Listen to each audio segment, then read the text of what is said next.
नमस्कार प्रिय मित्रों, आप मुझे लेट्स क्रैक बीए चैनल पर देख पा रहे हैं। प्रिय मित्रों, आज हम एक महत्वपूर्ण टॉपिक के विषय में पर चर्चा करने जा रहे हैं, जो कि है बीए द्वितीय वर्ष का कर्मभूमि उपन्यास, जो कि हिंदी साहित्य का मूल पाठ के रूप में उभर कर आता है हिंदी साहित्य के प्रथम प्रश्न पत्र में। मैंने अभी तक कर्मभूमि उपन्यास के जो है 28 अध्याय तक का अध्ययन कर लिया है। उसके बेस पर मैं जो है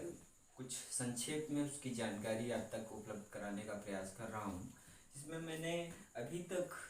यहाँ तक देखा कर्मभूमि उपन्यास में कि मुंशी प्रेमचंद्र ने तत्कालिक परिस्थितियों को किस प्रकार दर्शाने का प्रयास किया है, किस प्रकार दिखाने का प्रयास किया है कि उसमें अंग्रेजों के अवमाननीय अत्याचार जो अत्याचार होते थे, किस प्रकार से जो है आसामियों पर अत्याचार किए जाते थे, वो सारी चीज़ों को उन्होंने इस प्रकार से दर्शाने का जो है प्रयत्न किया है कि उसे पढ़ते वक्त स्वयं आत्मविभोर हो जाना पड़ता है और यह भूल जाना पड़ता है कि मैं अंग्रेज़ों के ज़माने में नहीं, बल्कि मैं 21वीं शताब्दी में जी रहा हूँ। यह भूल जाना पड़ता है, यह भूल जाना पड़ता है कि अभी हम आज़ाद हैं, स्वतंत्र हैं। यह मन में दशा मनोभाव उत्पन्न होता है कि हम आज भी जो है उन्हीं अंग्रेज़ों के गुलाम हैं और उन्हीं अंग्रेज़ों द्वारा अत्याचारों के जो है वो बनाए जा रहे हैं, शिकार बनाए जा रहे हैं। उनके अत्याचारों, उनके कोड़ों को, भंडारों को बरसाया जाना, किस प्रकार से उनका जो है लोगों को मार देना, मार पीट कर देना, और यहाँ तक कि जो है वर्तमान समय की स्त्रियों के साथ जो है तरह तरह के अमानवीय अत्याचार किया जाना, हर एक चीज़ जो है हर एक चीज़ को उन्होंने दर्शाने का प्रयत्न किया है। मुंशी प्रेमचंद जी ने गुण ऐसा छिपाकर इसमें रखा है जिसे पढ़ने पर ऐसा प्रतीत होता है कि मुंशी प्रेमचंद जी ने कितनी गूढ़ता से इसका जो है वर्णन किया है। इसे पढ़ने पर हमें पता चलता है और यह पता चलता है, ज्ञान होता है कि किस प्रकार की उस समय समस्या रही होगी, किस प्रकार का उस समय परिस्थिति रही होगी, स्थिति रही होगी। इसमें मैंने कुछ पॉइंट्स को मैंने डिनोटेड किया है। अंग्रेजों के अमानवीय अत्याचार, स्त्रियों पुरुष के आपसी संघर्ष को दिखाने का उन्होंने प्रयास किया है कि किस प्रकार से स्त्री और पुरुष अपने अपने भागीदारी को स्वयं के निभाने के लिए किस प्रकार से दो एक ऐसे व्यक्ति जो काफ़ी धनाढ़ हैं और काफ़ी धनयुक्त हैं, वो बेचारे जो है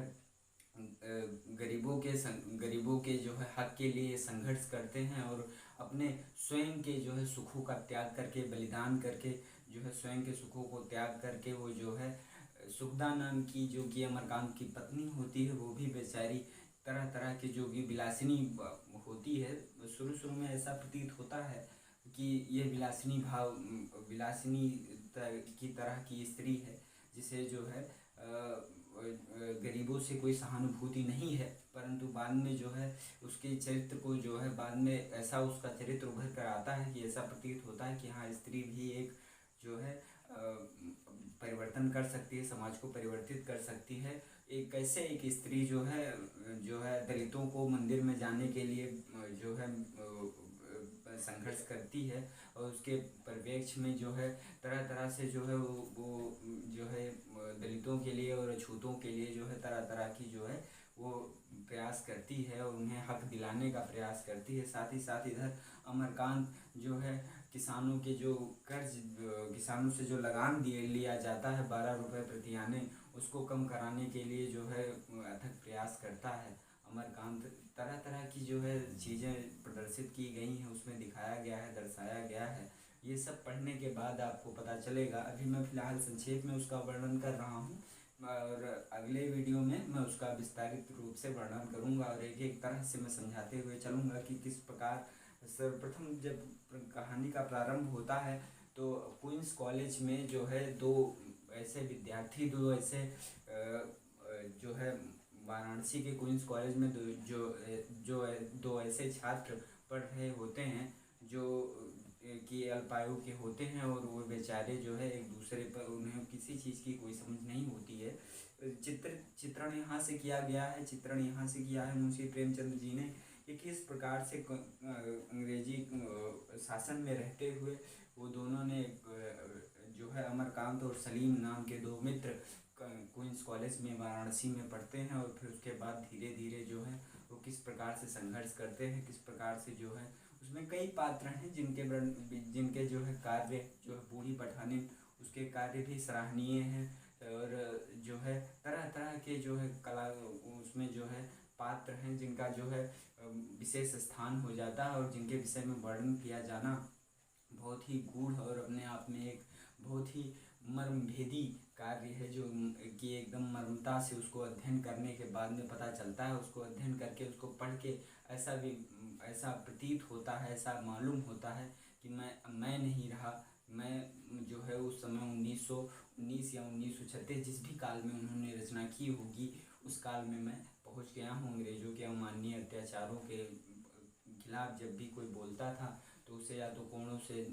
मारा जाता था या मार ही डाला जाता था। काले खां एक ऐसा पात्र उसमें रहता है जिसे कोड़ों से मारकर जो है हंटरों से मारकर उसकी हत्या कर दी जाती है। और जेलर लोग किस प्रकार से उसे जो है अपने धर्म की भी जो है उपासना करने नहीं देते, सारी चीज़ों का जो है उसमें वर्णन किया गया है। इन सारे मुद्दों को हम देखेंगे। साथ ही साथ यह चित्रित करने का प्रयास किया गया है तत्कालिक समय में किस प्रकार की स्थिति रही होगी, किस प्रकार की दशा रही होगी, मजदूरों, गरीबों, किसानों को किस प्रकार सताया जा रहा था, दलितों एवं आसामियों से जो है सरकार, आसामी कहते थे जिनसे सरकार जो है लगान लेती थी, तो आसामियों से किस प्रकार से लगान वसूला जाता था।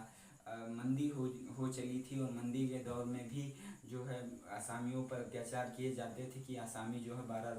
12 आने जो है हमें दें लगान, और नहीं तो वो जो है अपने दंड खाने के लिए, दंड भोगने के लिए उन्मुक्त हो जाएं। ऐसे में अमरकांत जब उनकी अगुवाई करता है और अगुवाई करके जो है उन सब के लिए हक के लिए जो है लगान की ऋण जो है लगान की जो भी राशि है उसे कम करवाना चाहता है, तो ऐसे में जो है अमरकांत के खिलाफ भी जो है कार्रवाई होती है और अमरकांत को भी पकड़ लिया जाता है उसके मित्र सलीम द्वारा। आगे सारी चीज घटनाक्रम का हम वर्णन करेंगे और सारी चीज़ों को हम देखते हुए चलेंगे किस प्रकार अमरकांत अपने घर का त्याग करके इसी एक निर्जन स्थान पर, जहाँ पर जो है बेचारे दलित लोग बस रहे होते हैं, वहाँ जा कर के वो बसता है और जो है वहाँ उन लोगों के बीच में रहकर वो एक लाला का पुत्र होते हुए भी एक साधारण सा छूत जीवन व्यतीत करता है, छूतों में जीवन व्यतीत करता है और साधारण जीवन व्यतीत करने लग जाता है। और बड़े बड़े जो है तरह तरह की जो है उन्हीं के तरह सामान्य के जो है वस्त्र वेशभूषा धारण कर लेता है और साथ ही साथ उन्हीं में जो है रमा हुआ रहता है। आगे इन सारी चीज़ों का हम वर्णन करेंगे अगले वीडियो में। यहाँ हमें संक्षेप में आपको बताने के लिए यह वीडियो बनाया है कि अगर जल्द ही कर्मभूमि उपन्यास का जो है विश्लेषण करना हम प्रारंभ करने वाले हैं, तो आप वीडियो को देखना और हमारे चैनल को सब्सक्राइब करना ना भूलें। और चैनल को सब्सक्राइब करने के साथ साथ जो है वीडियो को शेयर करें और ज़्यादा से ज़्यादा अपने मित्रों तक साझा करें ताकि उनको भी ज्ञानवर्धक वीडियो प्राप्त हो सके। आज की वीडियो में मैं आशा करता हूं कि मैंने जो संक्षिप्त